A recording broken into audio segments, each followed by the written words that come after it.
Okay,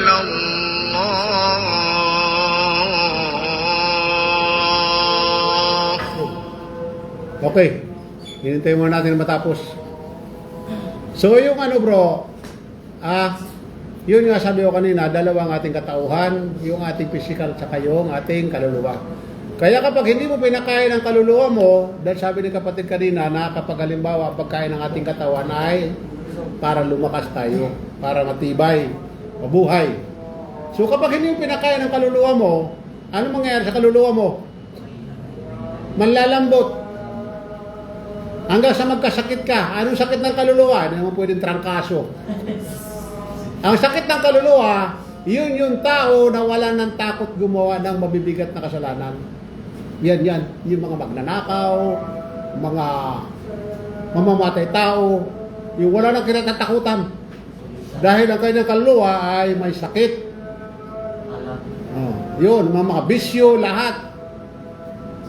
So, ganun nangyayari sa kanya. So dito, kailangan pakainin natin ating kaluluwa. Dahil kapag halimbawa ang ating kaluluwa ay balanse, ang ating physical malakas, ang ating kaluluwa ay malakas. Kapag may dumating sa atin ng mga problema na mabigat, hindi mo iindahin. Dahil malakas ang kaluluwa mo. Kaya sa mga Muslim, pag halimbawa may dumating sa kanilang problema, sinasabi lamang nila, Inna lillahi wa inna ilaihi raji'un. Sa Allah ako nagmula, sa Kanya ako ay magbabalik. Hindi ka magdadamdam, hindi ka matataranta, dahil normal lamang yan sa atin. Mga pagsubok yan sa atin, dahil minsan tayo ay nakakalimot sa ating Diyos, lalong-lalo na kung tayo nananagana. Ang Islam, ikay masagana ka man, mayaman ka, mahirap ka man, maligaya ka, kailangan huwag mong kakalimutan ng iyong sala. Sapagkat yan ay pinakabahalaga. Dahil kapag wala ang sala mo, lahat ng ating ginagawa dito, mayroon tayong reward. May sinusulat ito ng ating anghel na sa kanan. Pagkain mo, may reward ka. Pananamit mo, may reward ka. Pagtatrabaho mo, pagpunta mo, lahat ng ginagawa mo. Paggamit ng asawa mo, mayroon kang reward mula kay Allah subhanahu wa ta'ala na sinusulat ng iyong anghel bilang mabuting gawa. Times 10 yan. Bawat isa mong galawang mabuti. Halimbawa, kagaya nagbigyan mo ako ng tubig. Halimbawa, binigyan mo ako ng tubig. Isusulat yan dito ng anghel para sa iyong mabuting gawa. Naglalakad ka, nakita ka ng pako or na bubog, nakatihaya, itabi mo, mabuting gawa yan. Pagmiti mo, kaya ugali natin lang ngumingiti, huwag tayo nakasimangot lagi, kwadradong mukha. Madali ka makalbo, pumuti ang buhok mo at tumanda, kumulot ang mukha mo. Lagi tayo nakangiti, kahit ang ating mukha medyo kwadrado, okay lang yan, wala problema yung mga kapatid. Huwag mo masyadong ikakahihin mukha natin. Dahil pasalamat tayo, meron tayong mukha. Samantalang itlog, walang mukha, ay nagreklamo. Diba? So, kailangan ay gumawa tayo na mabuti. Ang pagtuwa, pagpapayo sa kaibigan mo na sa kabutihan, yan ang gawang buti. Maliban, papayuhan mo ko sa kaibigan mo ng, bro, meron tayo doon, pupuntahan, yung mga chicks doon, ng mga bagong dating. Kasalanan yun. Susulat kaya ng isang mong anghel dito sa kaliwa bilang kasalanan yun. Tapos pag pag-uhukom, itong kailang tinala ng anghel na ito, ipapakita ito sa atin doon. At hindi ka pwede magreklamo doon. Sabi, yala, hindi ko ginawa yan. O, ganun ba? O, sige. Kung ang mundo na ito ay high-tech, mas high-tech doon. Pipindutin yan. Mula ng pagkasilang mo, kung ano nangyari sa'yo, ginawa mo. Sige, tingnan mo dyan, buhay mo. Tingnan mo kung pinagagawa mo nung nasa mundo ko pa hanggang siya namuta ka ng kamatayan. Ganun kahit sa kabilang buhay, mga kapatid. Kaya kailangan tayo ay habang nabubuhay pa sa mundo na ito, gumawa tayo ng mabuti at sumamba lamang tayo sa ating tagapaglikha na si Allah subhanahu wa ta'ala nang ayon sa kanyang kagustuhan. Hindi yung ating kagustuhan. Ang nangyayari sa atin, sa ating panampalataya pinanggalingan, tayo na susunod Tayo na susunod. Sabihin natin, bahala ko sa buhay ko, kung ano gagawin ko, ganun tayo. Pero mali yan, dapat. Kinakailangan ay sundin mo kung ano ang kanyang gusto, wag yung gusto mo. Kahit dito sa Saudi Arabia, pwede ka pupunta ka dito, tapos mamubuhay ka sa gusto mo, hindi ka pwede, kailangan sumunod sa batas dito sa Saudi Arabia. Ganun lang yung kasimple. Huwag tayong gagawa ng pagsamba ng ayon sa ating gusto. Wala tayong karapatan doon. Hindi nga natin alam ang ating hinaharap kung ano mangyayari sa atin sa bukas. Kaya kinakailangan sundin natin. Para malaman natin yung gusto ng Diyos, sundin natin ang mga propeta. Mula kila Abraham, Moses, David, Solomon, Juan Bautista, Jesus at Muhammad, isa ang kanyang pamamar ng pagsamba. Walang propeta na sumayaw, kumanta. Walang propeta naging Kristiyano. Kaya bakit ka magiging Kristiyano? Sabihin mo, tagapasunin ka ni Jesus kung si Jesus hindi naman naging Kristiyano. Si Jesus, pag sumasamba si Jesus, nagpapatira pa sa lupa.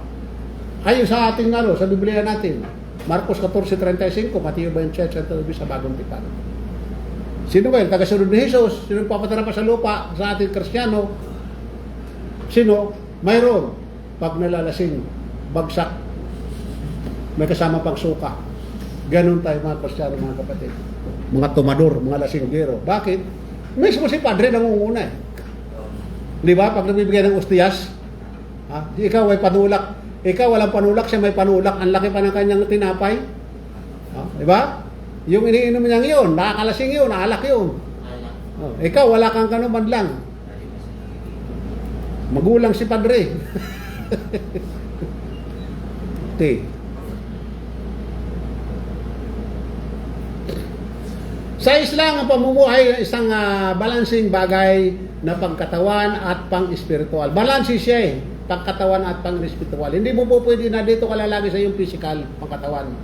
Kinakailangan balance para ang iyong pamumuhay ay mapayapa ka mamumuhay. Kasi kung hindi balance yung buhay mo, magiging magulong buhay mo.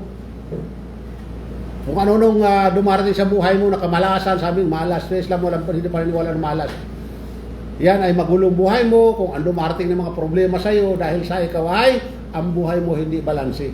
Nakapokus ka lamang sa makamundo na ito. Kayamanan, kasikatan, lahat na. Pero napabayaan mo ang iyong kaluluwa. Napabayaan mo siya. Kaya nangyayari sa iyo ngayon, ikaw ay magulo ang buhay mo. Mayaman ka nga. Ayan, tulad ni Saldico, di ba? Laking problema niya, sila Diskaya, di ba? Sakit ng ulo, sila yung mga taga-DPWH. Sakit ng ulo nila. Nag-ano sila ng kayamanan, bayong kanilang kayamanan. Pero masakit ang kanilang ulo ngayon dahil nga sa hindi balanse ang kanilang pamumuhay. Nag-focus lamang sila sa mundo na ito. Hindi na inisip ang kanyang kaluluwa kailangan din ito para kung sakali dumating man ang mga pagsubok, madali mo na lamang malalampasan, mapaglalabanan mo.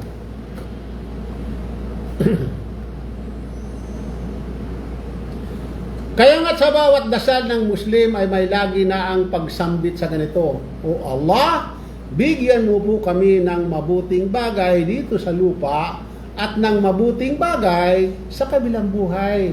Hinihingi lagi ng mga Muslim yan. Mabuting bagay. Habang nandito tayo sa mundo na ito. At ganoon din naman kung tayo ay tatawid sa kabilang buhay, bigyan din tayo na mabuting bagay sa kabilang buhay. Anong mabuting bagay? Yung ikasisiya natin. Hindi naman tayo bibigyan ng Allah Subhanahu wa Ta'ala pag ibigay sa atin ang ikakalungkot natin. Of course, ikasisiya natin. Yun ang tinatawag na paraiso. Yun. Sapagkat kapag ipigin ng kaloob sa inyo sa paraiso, wala ka ng problema. Mananatili ka doon na bata. Ang iyong edad ay mananatili kang 30 to 33 lamang hanggang sa wala ka ng pagtanda, wala ka na rin kamatayan. Lahat ng kailangan mo nandoon na. Kakain ka doon, ngunit hindi ka nadudumi, hindi ka naiihi, hindi ka nasisipunin lahat, wala ka ng sakit. Kundi sa mundo nito, puro sakit ng ulo, naramdaman mo doon, puro kaligayahan ang iyong madadanas doon. So yun ang pangarapin natin. Kaya nga sa Islam, balanse. Hindi ka pwede nakapokus ka lang na isang bagay, isang lugar. Hindi mo rin pwede nakapokus ka lang sa kabilang buhay, puro ka lang sala ng sala. Hindi pwede. Magtrabaho ka rin para kakainin mo. So, ganun. Dahil mayroon isang sahaba, mayroon kasamang propeta Muhammad Salam, panay lang siya nasa masjid, nagdadasal, magbabasa, tinanong siya ng propeta. Saan ka kumukuha ng pagkain mo? Sabi niya, yung aking kapatid, pinapakain ako. Sabi niya, magtrabaho ka. So, tinuro ito saan siya magtrabaho. Hindi po pwede dito, puro ka lang pakainin ka. Nagdasal ka ng dasal ka lang, sala ka lang sala, basa ng basa, tapos hindi ka malang nagtatrabaho. Anong klase kang tao? Wala kang kwentang tao. So, kailangan ay balansi ang ating buhay.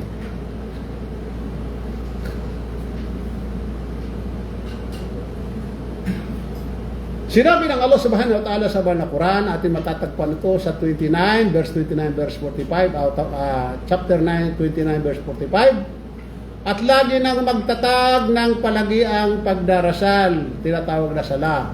Sapagkat ang pagdarasal ay nakapagpapaiwas sa kahiyahiyang pananalita at di makatarungang asal. Datapwat ang pag-aalala sa Allah ay higit na dakila. Kasi pag ikay nagsasagawa ka ng sala, mawawala sa iyo yung mga pananalita mo na hindi mabuti.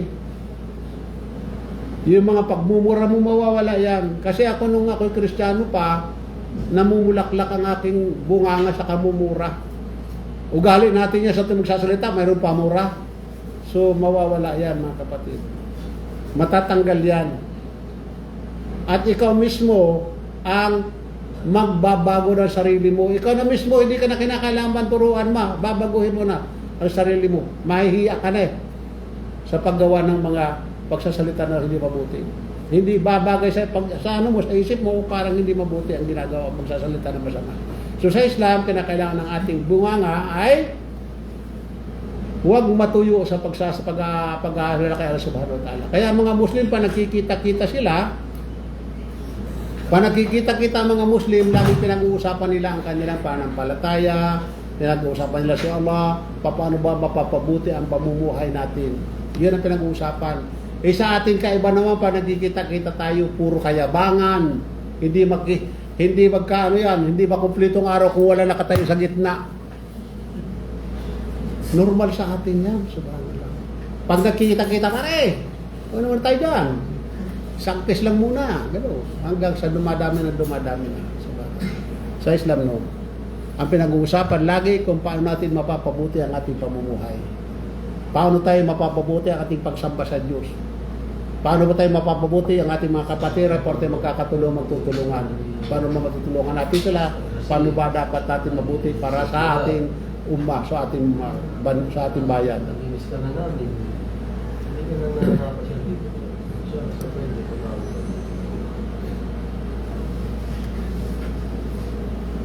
At sabi ng Allah subhanahu wa ta'ala bilang karagdagan, chapter 20 verse 141, katotohanan, sabi niya, ako ang Allah. Nagpakilala siya sa atin.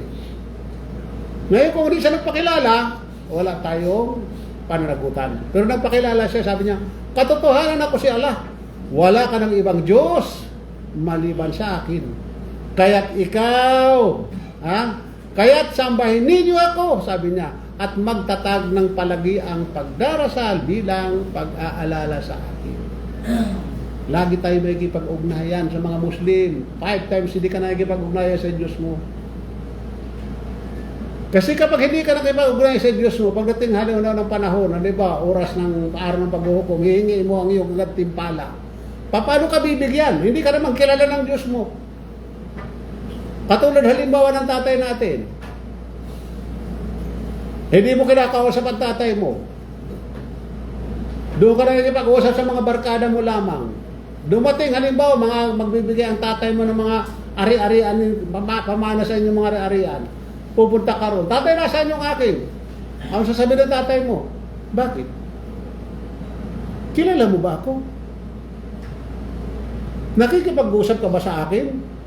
So, mapapahiya ka ngayon.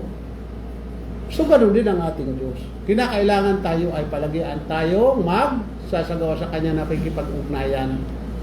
Para kung dumating ang panahon na tayo ay lilipas sa mundo na ito, sa kabilang buhay, hihingi natin ang ating gantimpala. Ya Allah, ang aking gantimpala, kukunin ko na. At ibibigay sa iyo dahil kilala ka niya. Lagi kasi nagkipag-usap sa Kanya, nagkipag-ugnayan ka sa Kanya. Ay paano yun kung halimbawa, lagi ka kay Nazareno, nagkipag-ugnayan kay Nazareno, kay Jesus. Ano sasabihin ni Jesus? Sasabihin na nga, pag hiningi mo kay Allah subhanahu wa ta'ala, sabihin mo na, doon ka kay Jesus humingi ng ano. Dahil doon ka humihingi ng doon ka nagdarasal. Doon ka ngayon humingi kay Jesus. Samantala si Jesus nagdarasal, kailangan niya rin ang paraiso. Hindi niya bibigyan ni Jesus ang paraiso niya, dahil kailangan niya ang paraiso. Nakuha niyo mga kapatid? Ba't kayo nalungkot? Nalungkot? Nagugutom na kayo? Ano? Lalamig. Patayin mo yan. Patayin mo. Yan. Yan, tudasin mo. Yeah. Very good. Nangangaligkig na ba ito sa harapan nyo eh. Kaya pala tahimik eh. Okay. Sa bagay malamig na. Kaya ako hindi na dito nag-ano. Minsan di ako nag-aircon eh.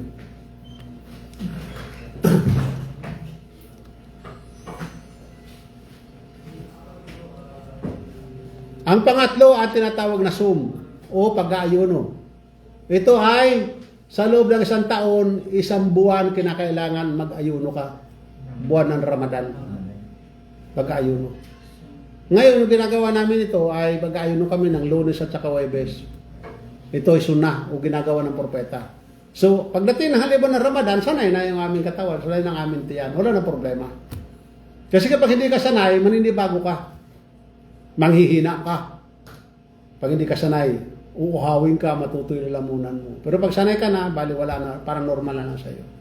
Yun ang Islam, mga kapatid. Pinipigil mo sarili mo sa mga bagay na makamundong bagay, pagkain, pag-inom, pagtalik sa asawa mo. So mga bagay-bagay na yan, hindi naman bawal, pero kaya mo pigilin. Kung ang mga bagay na yan na hindi mo pigilin ng halimbawa, kaya mo pigilin ng mga bagay na hindi pinagbabawal ng Diyos, so sa makatuwid, kaya mong pigilin ang paggawa ng kasalanan. Sapagkat ang paggawa ng kasalanan, ito'y laban lamang sa ating sarili. At ang ating paggawa ng mabuti, tayo lamang makinabang doon. Hindi ito na mamana.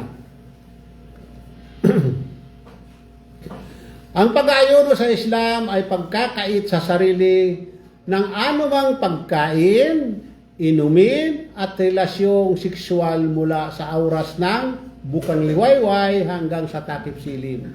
Nagsisimula siya bago sumikat ang araw, pagkalubog ng araw ay i-break mo.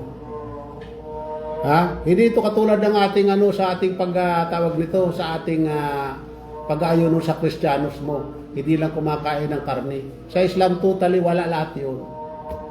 So magsasala muna ako mga kapatid, Ito muna kayo, Pagkatapos natin ito, balik ko, kakain tayo. O kayo, dahil ako kumain na eh.